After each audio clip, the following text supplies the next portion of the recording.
Okay, I'll go ahead and begin. I want to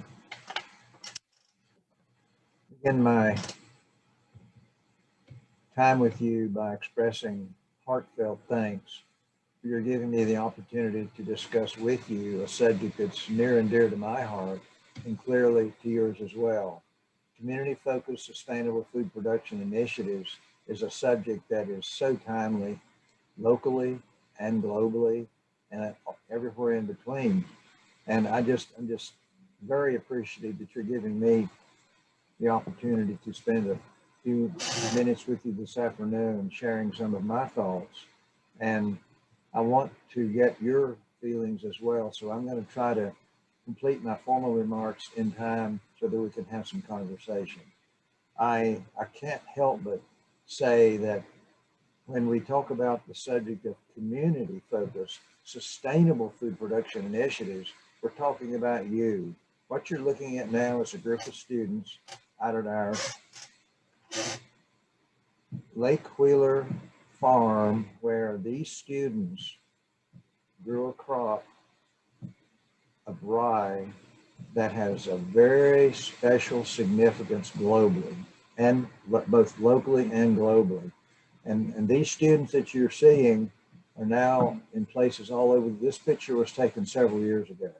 And these students now are in many different locations, both in North Carolina, nationally, and globally, continuing with the initiatives that we're going to be talking about this afternoon, including one that I'll mention specifically later this afternoon. And the German word is Friedensbrot, Peace Bread Project. These students were given an opportunity to participate in a global initiative that brought people together that in a very special way. And later in my presentation, I want to come back to this very special moment in the life of our university in relation to the rest of the world. Yes, our students are amazing, amazing. And I can't wait to share with you why I know this is true and say to you. I want to start by being local and talk to you about some of the initiatives that I'm aware of and you as well that have a lot to do with our providing community-focused sustainable food production capability, capacity. For example, we have an agroecology education farm just south of Tryon Road at our Lake Wheeler Experiment Station, which is where those two previous slides were taken. The mission of this farm is to promote agroecology and sustainable agriculture education by providing a diversity of experiential learning opportunities, for an entire community, students, faculty, and the community around the university. It's an incredible opportunity. And the effort is in so many important directions that have everything to do with the word sustainability. And I could not start with a better word than crop rotation sequences, because if we plan the diversity, the genetic diversity of the food, feed, fiber, and specialty crops, we're going to respect the ecosystems. They'll be stronger. They'll be less likely to degrade. And when we plan a proper food crop rotational sequence, we break up all kinds of pest life cycles that could build up more fully in a monocrop system. And in so doing, by planning and utilizing diversity of germplasm, we encourage better use of the soil nutrition and all the amendments that are applied to that. And all of this requires planning and proper use of resources. And at the very bottom, you'll see a mixture. This is a sterling example of using soil resources responsibly. Now, you are well aware of the effort on the part of many of us to emphasize the use of organic standards. I won't take a moment with this slide to say that a long time ago, there came into being organic certification under the standards of the National Organic Program that began in just after the beginning of this century. And we have seen this program go further and further in a positive direction. It's moving along, and an increasing number of my students are asking me in my introductory crop science course, what steps must I take to acquire national organic certification? It's a challenge. It's a process. We emphasize how to do that, and also ways to get involved with our farm, our agroecology farm, and others as well. There's so many clubs you can join. For example, our campus farmers market, the Slow Food Club, the Beekeeping Club. WESA is an acronym for Water and Earth Science Association. We have a soul garden just off Sullivan Drive now, where you can get a plot of land and grow your own vegetables and take them into your kitchen and cook them. We have that opportunity now. And there are so many other ways to get involved, not just at the agroecology farm, but otherwise. I'll mention some possibilities in a moment. There are ways to volunteer individually or with a group if you prefer. You can actually do an independent study project. We can give you credit, academic credit for this. And there is the possibility of becoming an agroecology major. We also have, beyond the scope of the agroecology farm, the Interfaith Food Shuttle off Tryon Road, where you can get involved, you can grow food crops, and you can take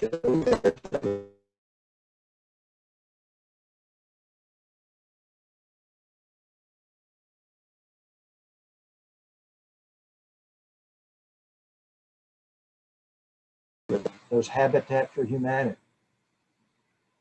Excuse me, there's something wrong. Can you hear me okay? Yes, you're good to go now. Okay, it says low system may affect your audio quality. Thank you. Let me know if there's an audio problem.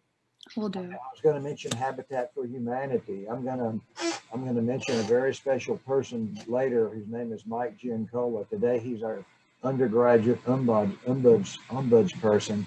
Mike was in charge of a habitat program some time ago, not too far from Lake Wheeler. 11 houses were built by your former classmates, and we put urban gardens around them. And there's just so much there. There's Stop Hunger Now, Feed the Pack Pantry. There are so many ways that we can make a difference. Another example is our Caldwell Fellows students always bring in sophomores from high school right after the end of the spring semester after graduation in what is known as a satellite program, and give the high school students a chance to do a lot of things on campus, including visit our gardening areas. This spring, it's going to be like last spring. We're packaging up the seed, and we're going to mail the seed to them. We're going to tell them how to put the seed in the potting medium in the garden and to plant them. And I want to just read, just as an example of how special the Caldwell Fellows Program has been to your former classmates. This is a letter a long time ago from a student who benefited from the program. This Caldwell Fellows Program has allowed me to learn and grow far beyond where I thought my college experience would take me, far beyond. In the summer of 2010, I traveled to Ecuador with the program, and we focused on cultural and environmental appreciation for the environment. And then this past spring, he went to Mexico to teach a 4th grade class English, and so on and so forth. And it's not just the Caldwell program, but programs like that provide you with opportunities to really get involved. There are just so many ways to think and do at not just the agroecology farm, but in all the resources that we provide. We've added a hoop house. We emphasize crop rotation. There's a pollinator garden. And by the way, we have EpiPens out there if you're concerned about the bees. I'm going to be talking about honeybees in just a moment. And there's a post-harvest area where the food crops are processed. We emphasize the importance of soil fertility. I'm going to be talking about soil fertility this afternoon. Their agroecology farm has a partners overview with the Center for Environmental Farming Systems, a very special program down at Goldsboro, and with departments, University Dining and Yates Mill Park. I want to mention Rebecca Dunstan's program with Rural Works, a summer internship program connecting our university students, just like you, with rural North Carolina counties. Rebecca is an incredible mentor for our students who are wanting to learn how in the world can I become involved in my community in a healthy way. This second bullet says it all, community engagement. This is something that Rebecca is very good at emphasizing. And there are private, public, and nonprofit internship opportunities. And some of them are research-based. It's a wonderful program. I can't say enough about how happy we are that Rebecca has taken on this initiative. This interfaith food shuttle off Tryon Road, I won't take your time to read this. If you want to learn about it later, we can talk about it. It's an opportunity for young people to learn how to grow vegetables, other food crops, also fruits in very, very environmentally responsible ways. I cannot go any further with this presentation than to remind all of us that Alexander von Humboldt was so right when he said, the most dangerous worldview is the worldview of those who have not viewed the world. And that brings me to Bill Anderson right here, who decided that he wanted to go to what was then Zaire, now the Democratic Republic of Congo. Let's see if I can get rid of that. It keeps saying the audio is not good. Please let me know if there's an audio problem, please. Bill wanted to be a Peace Corps volunteer for all the right reasons. And Frank Demmett, he was a health person. He wanted to go to Congo because he wanted to make a difference also. For both of these individuals who I got to know very well, their mantra was and will always be that peace and agriculture are closely interlinked and interacting. And the work that both of them have done during their time and continue to do in their respective locations. Frank is still in Africa, in Congo, and Bill Anderson is now in the western part of Africa, in the Sahel region in Mali. They wanted to make a difference in a healthy way, and they both got their start at state, and then they decided that they wanted to go in their respective directions, both in health and in food production. I could not resist showing you this slide of some of our students in the study abroad program. I've taught the World Population and Food Prospects course over to what we used to call the Prague Institute, different title now, it's the same thing. I've been over there 8 summers. This is one of our groups, Saturday night, and the bikers rolled up about the time we were getting ready to eat our supper, and the bikers had come from all over Europe. They were touring Europe, and they all came together. Our students had an opportunity to interact with students, others their age, from different parts of Europe, and it was a wonderful experience that the study abroad program of this university provides you. There is considerable direct benefit from developing country research for the developed countries. Research undertaken as part of the Green Revolution, this is an example, on dwarfing of cereals, shortening the height of a cereal grain, like rice or wheat, and on the resistance to diseases, so many diseases such as rust, has helped to stabilize and increase cereal production in North America and to Europe. So some of our farmers ask, why are you going over there and solving their problems? We've got our problems too. And the truth, students, is that when we go over there, we learn how to solve our own problems. And I want to give you a sterling example. A very dear friend of mine, Dr. Jim Dunphy, who's retired now as Soybean Extension Director. Jim's from Midwest. He knows all about how to grow a healthy crop of soybeans. But one time he wanted to go to China. So he said to his wife, Judy, I think I should go to China. His wife said, why? China is the home of soybeans. You can't teach them about soybeans. Students, and this is what Jim said, I would not be going to teach I would be going to learn. And boy, did he learn. And when he learned, he brought back and shared with others what John Muir said. When one touches a single thing in nature, he finds it attached to the rest of the world.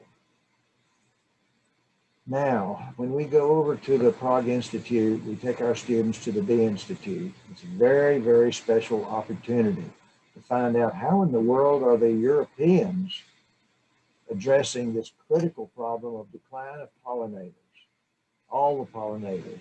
About 40% of what you and I are going to eat in our next meal is from pollinators. And there are forces at work that are posing a threat to our world food supply because of damage they're doing to the pollinators. These pesticides don't stay where they're put, where the plane puts them. If the wind is blowing, they could go anywhere, students. And you understand that very well. I'll never forget the time I took my students from the STS 323 course to the Bee Institute. It's only about 20 kilometers north of Prague. And we always spend a day there when we go. And Dalibor Teicher was showing the students the bees. There's the queen bee. They got this is a really important bee in this hive. And you can see the expression on their faces when they first started. Well, now look what happens after they get a little more comfortable. See what they got excited. They wanted to see the bees. When I saw the students, when she picked that up, when she went from not sure what to do, this real expression, and then they all got excited. To a teacher, it doesn't get any better than that to see this, that natural curiosity comes to the forefront. And this is Amber Willis, who until recently was our CALS, in our CALS International Programs Office. She's now working for the federal government doing the same thing. She went on 2 trips to the Bee Institute and found out that it's more than just honey that the bees make. It's the crops and the honey, and she's now using that knowledge in the work that she's doing with the federal government. I wish there's more time to talk about that. And we take our students to visit what Humboldt University agronomists are doing with devices such as these drones. That little plastic thing, I've got one around here somewhere. Those of you who've been in the office, you understand that I can't find anything anymore. This has little holes in it, and there they put larvae of insects inside these little plastic containers. And as the larvae grows, it goes out of the hole, and that little insect is parasitic on other insects. It's a parasitizing insect that will take care of the other insect that could be damaging this corn crop. So it's an idea of using nature, letting nature balance the pest problems. And when our students see the Humboldt University scientists using this approach, they come back and say, can we try that also? So I've invested some teaching money, giving our students a chance to have the same experience. We take them to Eva's garden. This is a lady in Vienna. We always go down to Vienna to the Boku. Boku is a German word for soil. These are students having a chance to see why Eva says the garden does not belong to us. We belong to the garden. What a powerful statement. And Eva also, I'll never forget the time I reached down, I was going to pull up when I was considering to be a weed. Bob, don't you touch that. Well, Eva, this is a weed. Bob, there are no weeds in my garden. Every plant has a purpose. And I'll just give you one example. When I came back from that trip, I just happened to notice in the newspaper an article about purple nutsedge. Now, I try to kill nutsedge, but what I've learned is, when I studied it, is that there are chemicals in the tuberous root right there of nutsedge, especially the 2 types, purple and yellow, especially the purple, that reduce nausea. And also this weed, quotes, may have been an ancient cavity fighter. So let's keep in mind the possibility that every plant that we consider a weed may not be a weed. And this is a plant turnip that she wanted us to have to share. When she hands that to our students take it and they go back and cook it. That turnip got cooked later that day back at the Institute. Yes, nature in the garden. We take our students for one weekend to the Worldwide Opportunities and Organic Farms facility north of Prague. And this is an opportunity for students, you and your classmates and others, to come together, link together with organic farms and growers, having a wonderful woofing experience, an incredible opportunity for personal growth and also for learning how to work together, working together. We walk around and we see vegetables coming in from all over the world. These are vegetables that came in from somewhere in Southeast Asia. Where in the world did these come from? Well, we go inside and we find out that we start looking and we see vegetables from half a dozen countries. That this is at the Prague, this is near the Prague Institute. And so our students start asking, what's going on? And the people there are so happy, and our students want to know more. Where did these vegetables come from? They look incredible. And I promise you, I've gone back and talked to this young man. I can't talk to his father and his mother because they don't know English, but he does. And he is so happy that our students want to know where the vegetables come from that he's growing. Now, later in this is in June, the weather is such that the vegetables are not ripe in the Czech Republic in June, but later on in July and August, the local vegetables are ripe. But these are there in late May, and this picture was taken in early June, and these vegetables came from somewhere else, of course. The food situation is very critical, and at times we survive on porridge made from baobab fruits. At times we go 4 days without even one meal. Yes, this is a corn crop that is not going to help this child one bit. Malala, World Food Prize recipient, said the best way to fight terrorism is to invest in education. Instead of sending weapons, send teachers. Yes. Confucius, a long time ago, said basically the same thing. If your plan is for 1 year, plant rice. For 10 years, plant trees. For 100 years, educate children. Gabriela Mistral, the Nobel Prize winning poet from Chile. Many things we need, we can wait for, but not the child. Now is the moment in which the bones are formed, blood is constituted, and brain is developed. We cannot answer tomorrow. His name is today. We can't wait, can we? We just can't wait. I got to know Ernie Boyer before he passed away. He was the president of the Carnegie Foundation, made a statement in this book. I've got copies. All these books I'm going to show you, I have copies of. I'd love to share them with you. Every year that passes in the life of a student represents a decreasing opportunity to influence that student in a healthy way. And that's so similar to what President Bill Friday said, president of the Consolidated University System in North Carolina for 30 years. We owe every student we admit the opportunity during their time on campus to become as fully prepared as possible for their desired life's goals and aspirations.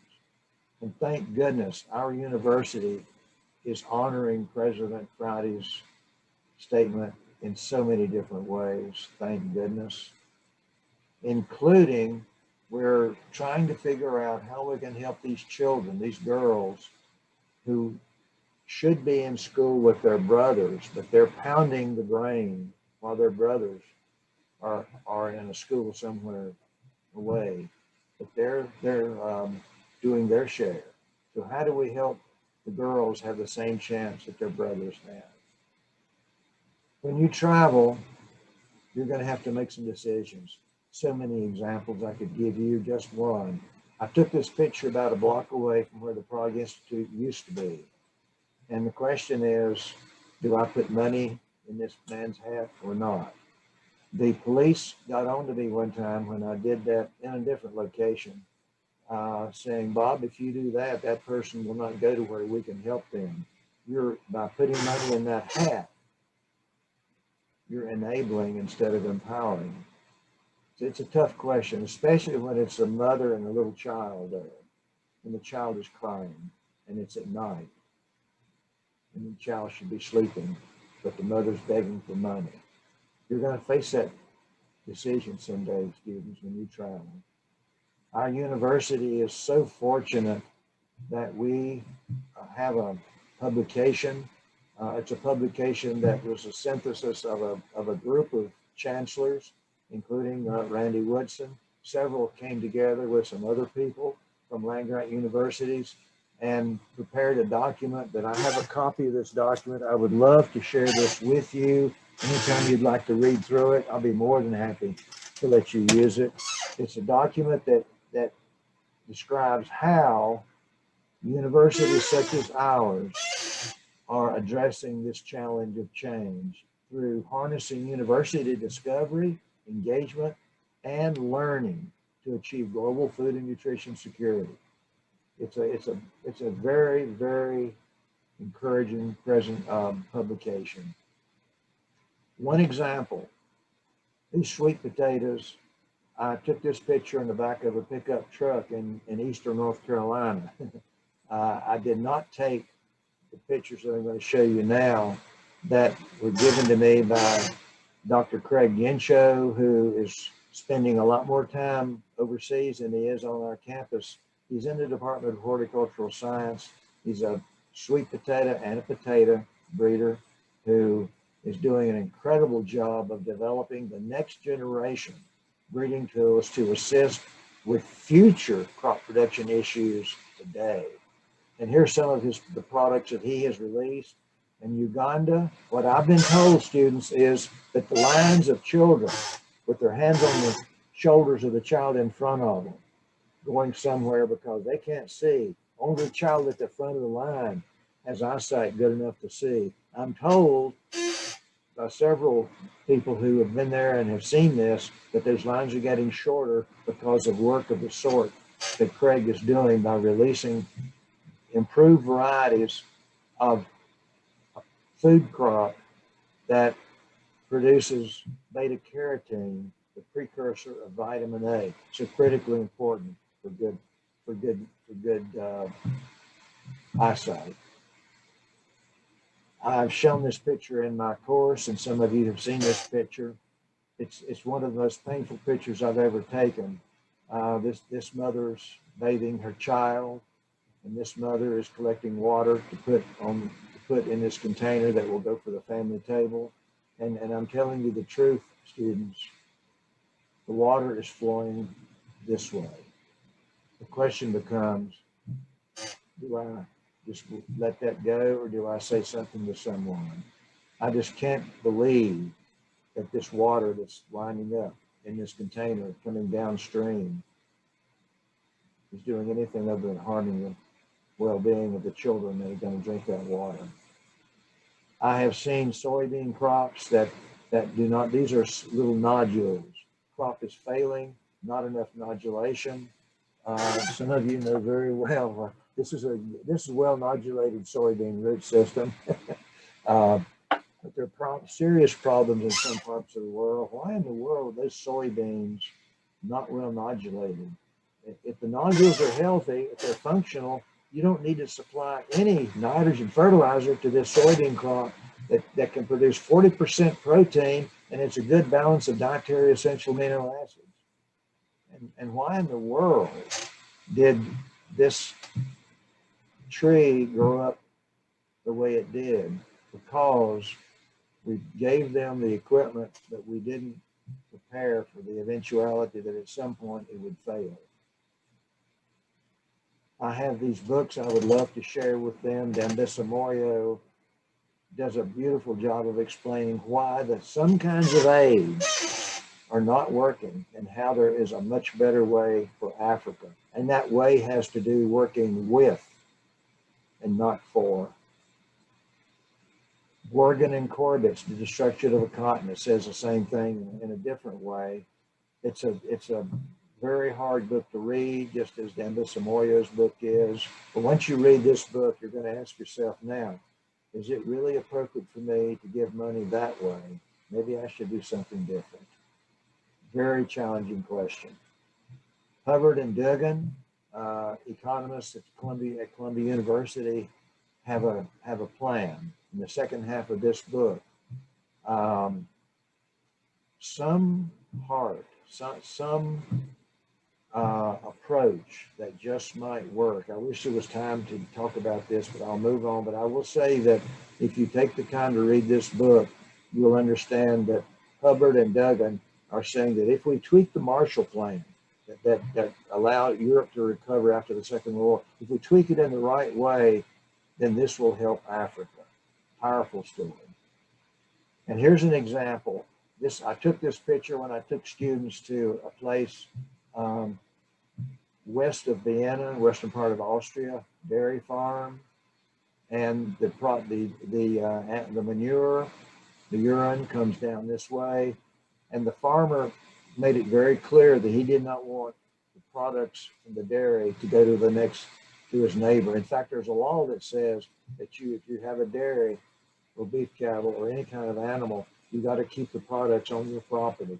And this is his approach. He grew a lot of different plants to make sure that would be okay. And this is another picture of the same thing. What he's done is he's got a mixture of plants. Every one of these plants contributes to keeping the product from the animal production on his farm and not downstream. And maybe this is relevant to what Eva said. There is no such thing as a weed in my garden. I can't call these weeds. They are contributing to environmental integrity and stability. Now back to this picture of the students at the beginning of our time together. This is where the Russians blew up a church and a cemetery. The cemetery was back here, the church was here.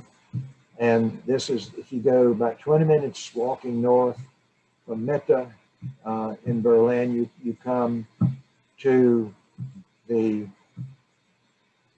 place where the Germans have decided this will be the Berlin Wall Memorial Site.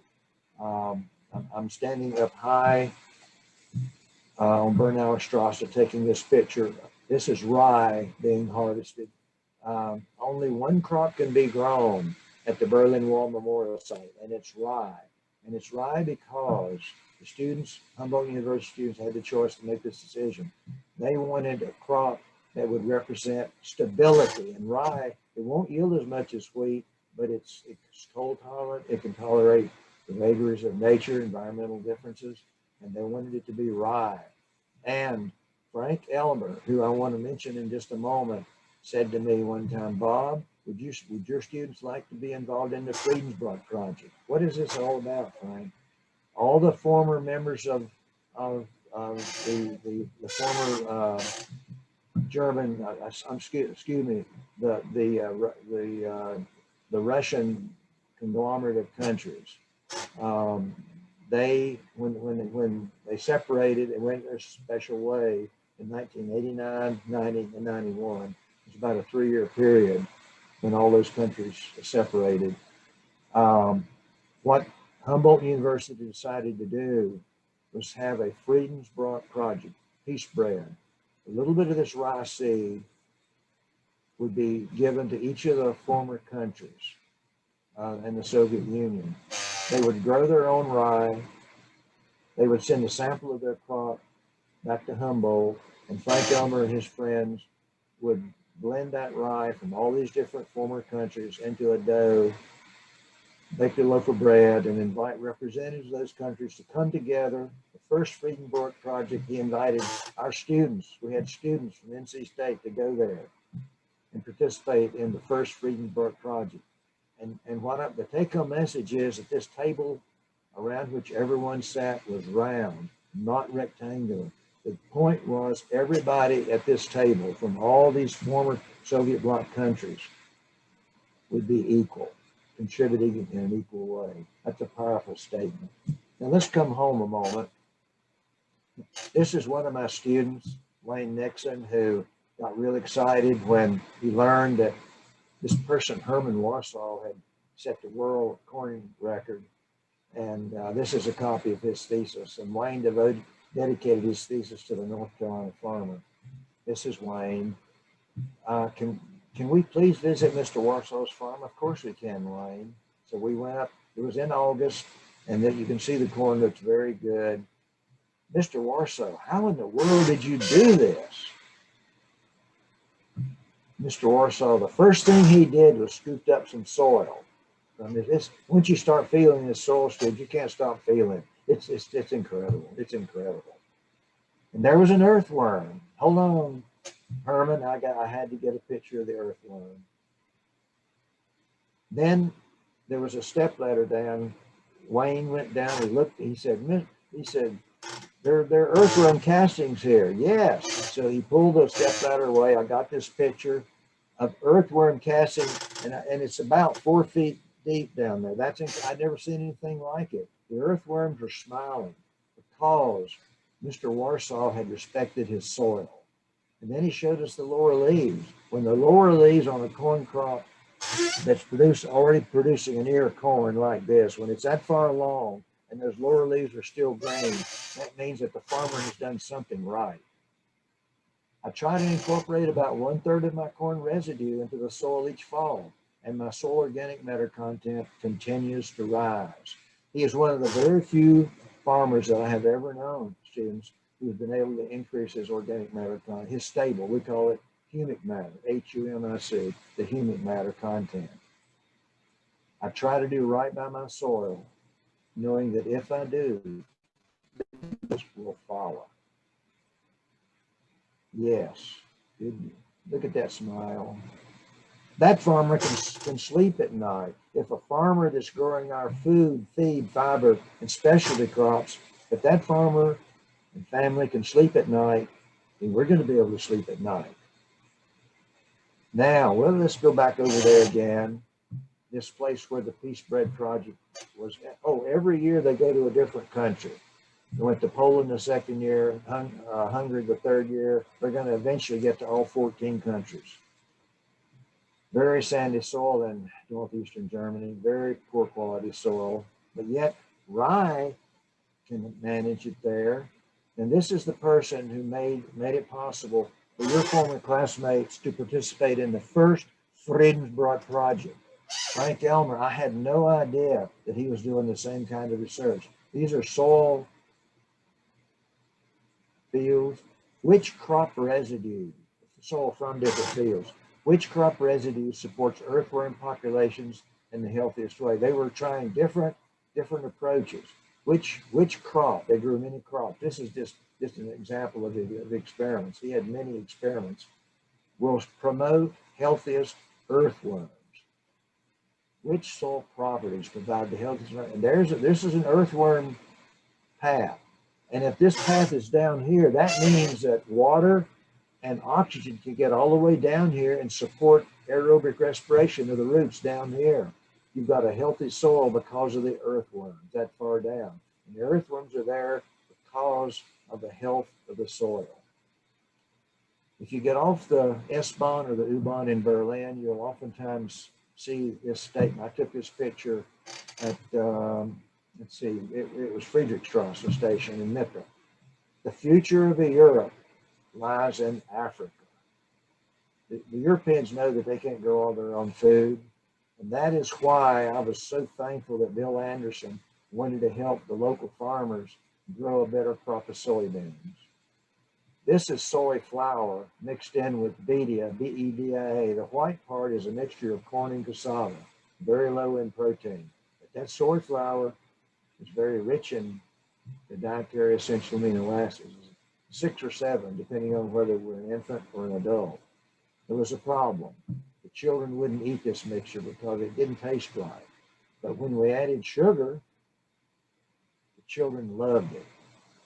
What problem did we create when we added sugar to this mixture that resulted in the children being so happy to eat the cookies that were made. Dental caries. They were not used to the simple sugar.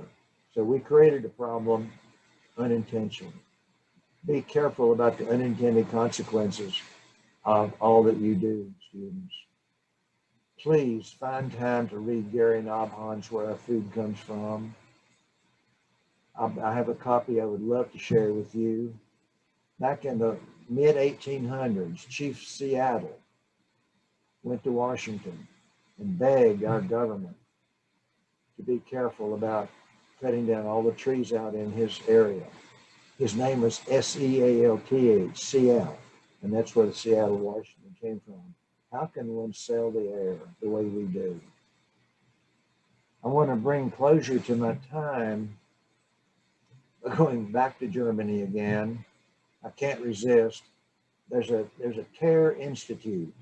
If you go about 165 kilometers northeast of Berlin, you come to Möglin, Moglein. It's an umlaut. About 225 years ago, there was a physician, his name was Kerr, who decided, according to what Frank Elmer told me, that yes, I can help my people by continuing to be a physician, but I can help my people better if I can figure out how to grow good crops that they can eat. There'll be more nutritious food for them. There will be more nutritious food for them. And I'm sorry, students. I'm sorry. Let me get rid of this. I apologize. And so he took off his lab coat, according to Frank, and established at Möglin a research station where he started investigating what kinds of crops, food crops, can be grown here that will benefit the well-being of our people. And after he passed on, others continued it. If you ever have time and you're in the northeastern part of Germany, please go to Möglin, to the Terror Institute. You're welcome to have it. They'll give you a summer internship there. All you have to do for room and board is to help them in the fields. There's some incredibly good agronomists there that will work with you and help you understand why farming is the most important profession in the world. The Terror Institute is incredible. I joined it. I cannot tell you how much it's meant to me to keep up with others who come together and talk about how are we growing our food crops. And just in summary, and I'm running out of time, at the Terror Institute, it's a 7-crop rotational sequence. Every year will be one of 7 crops. And after 7 years, there'll be 7 different crops on that land. And always 4 of those crops in this 7-crop rotational sequence are legumes. They're crops that have the capacity for symbiotic biological nitrogen fixation. So you don't need to invest any costly and potentially environmentally damaging nitrogen fertilizer if you rotate with legume crops. And these legume crops are so nutritious. We have a book that I wish it were possible for you to be reading right now. I've got many copies here in the office. I would love to share a copy with you. If you can come by, you're welcome to. It's a book that has great meaning to me, and I think to everyone who cares about global sustainable human development. And I think, is it okay for me to stop? I've got about 150 more slides below here, but I'm not gonna I'm not gonna show any more. I promise. I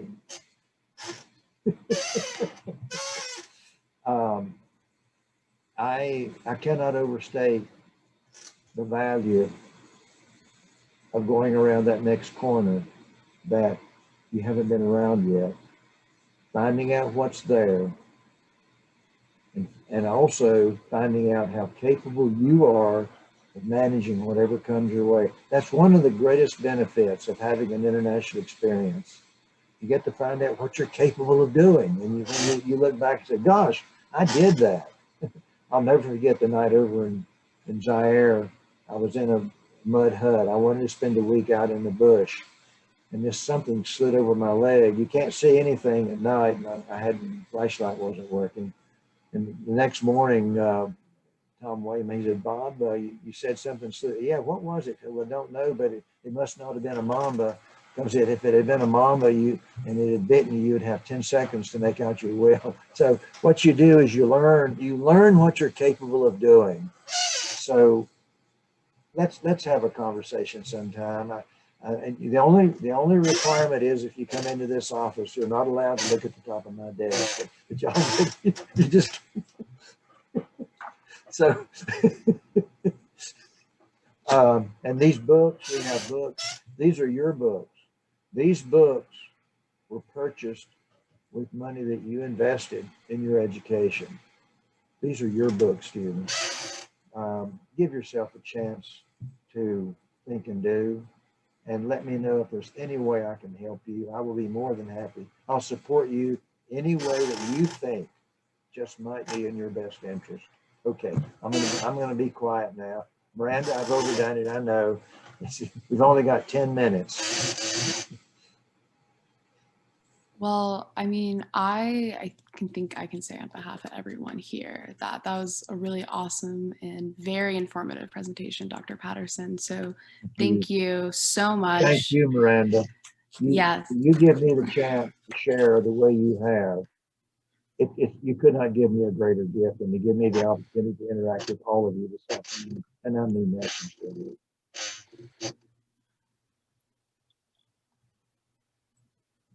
Well, thank you for being here today. We really were fortunate to have you. I guess now, if anyone has any questions, we can open the floor to anything specific about Dr. Patterson's presentation.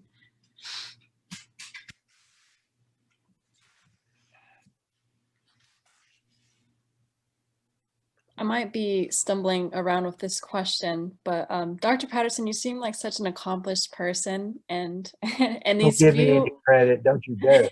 Miss Martina, don't give me any credit, please. Just want to say, I feel like I've learned so much about you just in like less than an hour. And yeah, I've even found out you have a fan club, apparently. I wish I had met you sooner in these recent years at NC State, but I guess I wanted to ask, do you have any advice for students that are also trying to be, I guess, just as accomplished as you are in terms of sustainability? That's a wonderful question, Martina. In fact, you could not ask me a more relevant, a more timely, a more challenging question. What I tried to do when I came back from Cornell, the first thing that I was given an opportunity to do, other than teach the courses and do the research that was expected of me, Chancellor Caldwell wanted 3 courses brought into existence. And I think this will hopefully answer your question a little bit. The first, this was in 1968. The arms race was the first one. The Vietnam War was, I can't talk about the Vietnam War right now. The arms race was the first course. The second course was, terrible title, Man and His Environment. We changed that to Humans and Their Environment very soon. The third course was World Population and Food Crisis. We didn't like the word crisis. Chancellor Caldwell didn't like it either. Please, Bob, do something about that word. We huddled. Chancellor, how about prospects? Bob, that sounds much better. So my responsibility was the World Population and Food Prospects course. And this is relevant to your question, Martina. I had no idea how to be helpful to our students. I had not traveled internationally. What I talked to some friends who had the experiences that I knew would be helpful to me once I had them. How do I learn myself what can be helpful to both others and myself? Bob, you need to get involved in certain programs. And that's what led me for about 12 trips over to Congo. And then I went to some other countries.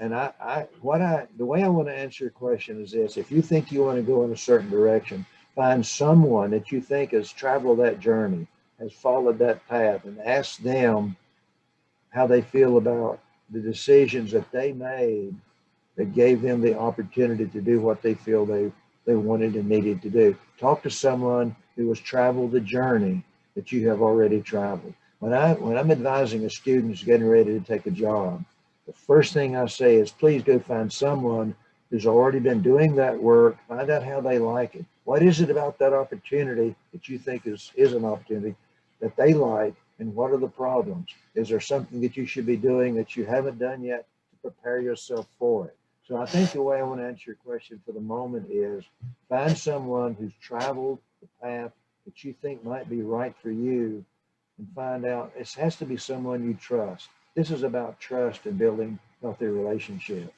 Someone that you really believe will help you in a healthy way. What did you accomplish when you went that way? Ask them. What did you do that has worked out? And what do you wish you had done that you didn't do?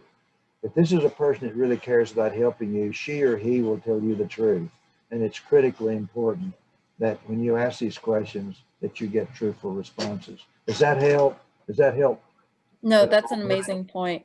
Thank you Well, so we can much. talk about this more if I could give you, we can talk about it more. If you want to email, I'll be glad to talk to you more. But I think it's really important. Your question is so good. Find someone who has had experiences in the area that you think could be good for you, and have a serious conversation, truthful, open, honest conversation with them. Thank you so much. I'm going to piggyback on Martina because I absolutely agree. I've been lucky enough to know Dr. Patterson for years, and he is a treasure. This university doesn't know what they have, but he's the one who has to sign when I need money to get on a plane and go to Humboldt. Beth has to approve it. I'm more than happy to help the administrative side so that you can do the amazing work that you've been doing for decades, and which has brought us to this type of symposium to be able to, get the awareness out and help people connect with things that they didn't even know existed. So I'm happy to be a part of, to get to hear your presentation. I'm also doing one this afternoon about how to get involved, at a different volunteer level. So that may help, Martina, if you wanted to participate in that, just talking about my own personal activism and engagement with regards to food insecurity. But I absolutely agree that Dr. Patterson is a treasure and is a wealth of knowledge. You will never walk away you'll walk away with more questions. You'll never walk away without answers. Truly. I know we're running out of time, but I have to say, Moraine, that it's a partnership, and this is Beth's comment is a sterling example. I can't get on a plane. I can't go do what I do unless and until she does what she must do. When she's doing her work properly, as she always does, that frees me to focus on what I need to be doing. So we're walking this journey together, all of us. And the fact that those of you who came today chose to use your time this way, this defines each of you in such a special way. And I mean that sincerely. Let's continue the conversation anytime that you feel it might be helpful to you. I will be available, I promise you. Thank you so much, Dr. Patterson. It's really wonderful to hear that from someone who is so distinguished, and also just, like, it's hard just because I just have so many adjectives I want to throw at you. But sincerely, I really do appreciate you taking your time. And I have to agree with both you and Beth. It's all about building the community and like encouraging the collective and, inspiring one another for sure. And I just want to thank you again so much for your presentation. I really feel like everyone here learned a little bit of something new today. So I think that's at least something we can all take away from this. Well, I'm so proud of y'all for wanting to know about community-focused, sustainable food production initiatives. It's such a timely subject. And thank you for making it possible for us to come together, Miranda. Thank you so much. Of course. If anyone has any other questions, we'd love to hear them.